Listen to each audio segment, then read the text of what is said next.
নমস্কার দর্শকবৃন্দ, বরাক নিউজে আপনাদের স্বাগত জানাচ্ছি। নিয়ে আসলাম আজকে ইম্পর্টেন্ট গুরুত্বপূর্ণ কয়েকটি খবর। ভিডিওটিতে আগে যাওয়ার আগে আপনাদেরকে অনুরোধ করছি ভিডিওটিকে একটি লাইক করে চ্যানেলটাকে সাবস্ক্রাইব করে দেবেন এবং পাশে বেল আইকনটি বাজিয়ে রাখবেন। আপনাদের একটা সাবস্ক্রাইব আমাদেরকে মোটিভেশন দেয় আগামীতে ভিডিও বানানোর। তো চলুন দেখে নেওয়া যাক আজকে ইম্পর্টেন্ট খবরগুলি।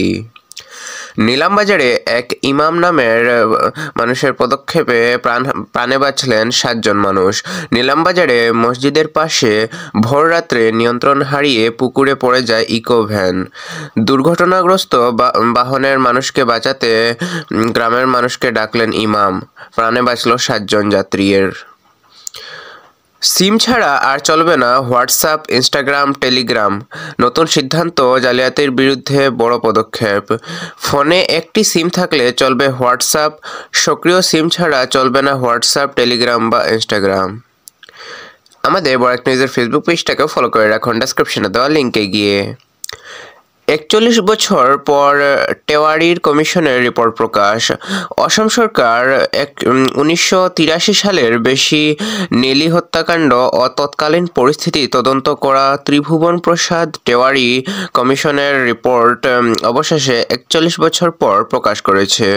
রিপোর্টে উল্লেখ করা হয়েছে যে সংঘর্ষের মূল কারণ ছিল অবৈধ অনুপ্রবেশ, ভূমি সংক্রান্ত বিরোধ ও পরিচয় সংকট, কেবলমাত্র সাম্প্রদায়িক উত্তেজনা নয়।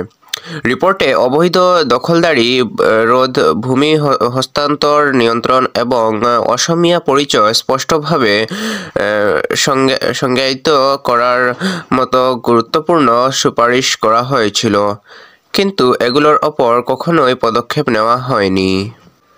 11 মাসে অসমে 8,894টি অপরাধের ঘটনা নথিভুক্ত। বিধানসভায় দেওয়া তথ্য অনুযায়ী জানুয়ারি থেকে নভেম্বর 2025-এর মধ্যে অসমে মোট 8,894টি অপরাধ নথিভুক্ত হয়েছে।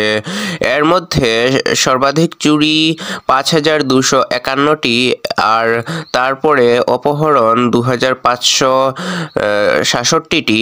এছাড়া 792টি খুন, 219টি ডাকাতি, 64টি দুঃস্থতা, 56টি পণ সংক্রান্ত মামলা এবং 5টি উইচ হান্টিং এর ঘটনাও নথিভুক্ত হয়েছে।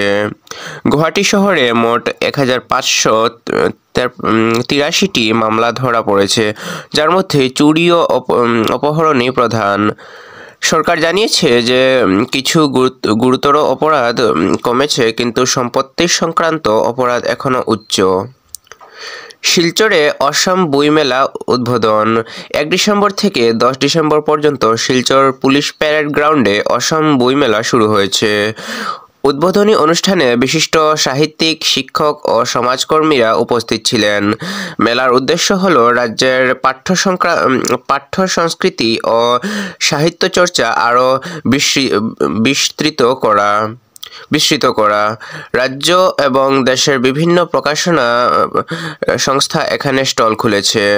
ছাত্রছাত্রীদের জন্য এটি বিশেষভাবে উপকারী, কারণ একাডেমিক, প্রতিযোগিতামূলক পরীক্ষা ও সাধারণ জ্ঞান সংক্রান্ত অসংখ্য বই এখানে সহজেই পাওয়া যাবে। NRL-এর গ্যাস প্লাম্বিং প্রশিক্ষণের দ্বিতীয় দফা শুরু। নুমালীগড় রিফাইনারি লিমিটেড NRL তাদের দক্ষতা উন্নয়ন প্রকল্পের দ্বিতীয় ব্যাচের প্রশিক্ষণ শুরু করেছে, যাতে প্রায় 60 জন যুবক যুবতীকে গ্যাস প্লাম্বিংয়ের কারিগরি প্রশিক্ষণ দেওয়া হবে। প্রথম ব্যাচ সেপ্টেম্বর থেকে নভেম্বর পর্যন্ত চলেছিল, দ্বিতীয় ব্যাচ চলবে 1 ডিসেম্বর থেকে 28 ফেব্রুয়ারি পর্যন্ত। প্রশিক্ষণের মধ্যে থাকবে শ্রেণীকক্ষের তত্ত্বপাঠ ও হাতে কলমে কাজ শেখানো, যাতে প্রশিক্ষণার্থীরা জ্বালানি ও প্লাম্বিং সেক্টরে কর্মসংস্থানের জন্য প্রস্তুত হয়ে উঠতে পারে। ST স্ট্যাটাস প্রস্তাব ঘিরে রাজ্যে বিক্ষোভ ছড়িয়ে পড়েছে। রাজ্য সরকারের 6টি জনগোষ্ঠীকে তফসিলি জনজাতি ST মর্যাদা দেওয়ার সম্ভাব্য সিদ্ধান্তকে কেন্দ্র করে অসমের বিভিন্ন জেলায়, বিশেষ করে কোকড়াঝাড় ও পাহাড়ি অঞ্চলে বিক্ষোভ তীব্র আকার ধারণ করেছে। ছাত্র সংগঠন ও বিভিন্ন জনজাতির সংগঠনের অভিযোগ, নতুনভাবে ST মর্যাদা দিলে বর্তমান উপজাতির অধিকার ও সংরক্ষণ ক্ষতিগ্রস্ত হবে। আইন শৃঙ্খলা রক্ষা করতে বহু জায়গায় 144 ধারা জারি করা হয়েছে এবং সমাবেশ, মিছিল ও জনসমাগম নিষিদ্ধ করা হয়েছে। তো এগুলো ছিল আজকে ইম্পর্টেন্ট এবং গুরুত্বপূর্ণ কয়েকটি খবর। এগুলোর মধ্যে আপনার সবচাইতে বেশি গুরুত্বপূর্ণ বলে কোনটি মনে হয়েছে কমেন্টে নিশ্চয়ই জানাবেন এবং ভিডিওটিকে শেয়ার করে দেবেন আপনার কাছের মানুষজনদের কাছে। দেখা হচ্ছে আগামীকাল আরেকটি ভিডিওতে। ততক্ষণের জন্য ভালো থাকুন, সুস্থ থাকুন। জয় হিন্দ।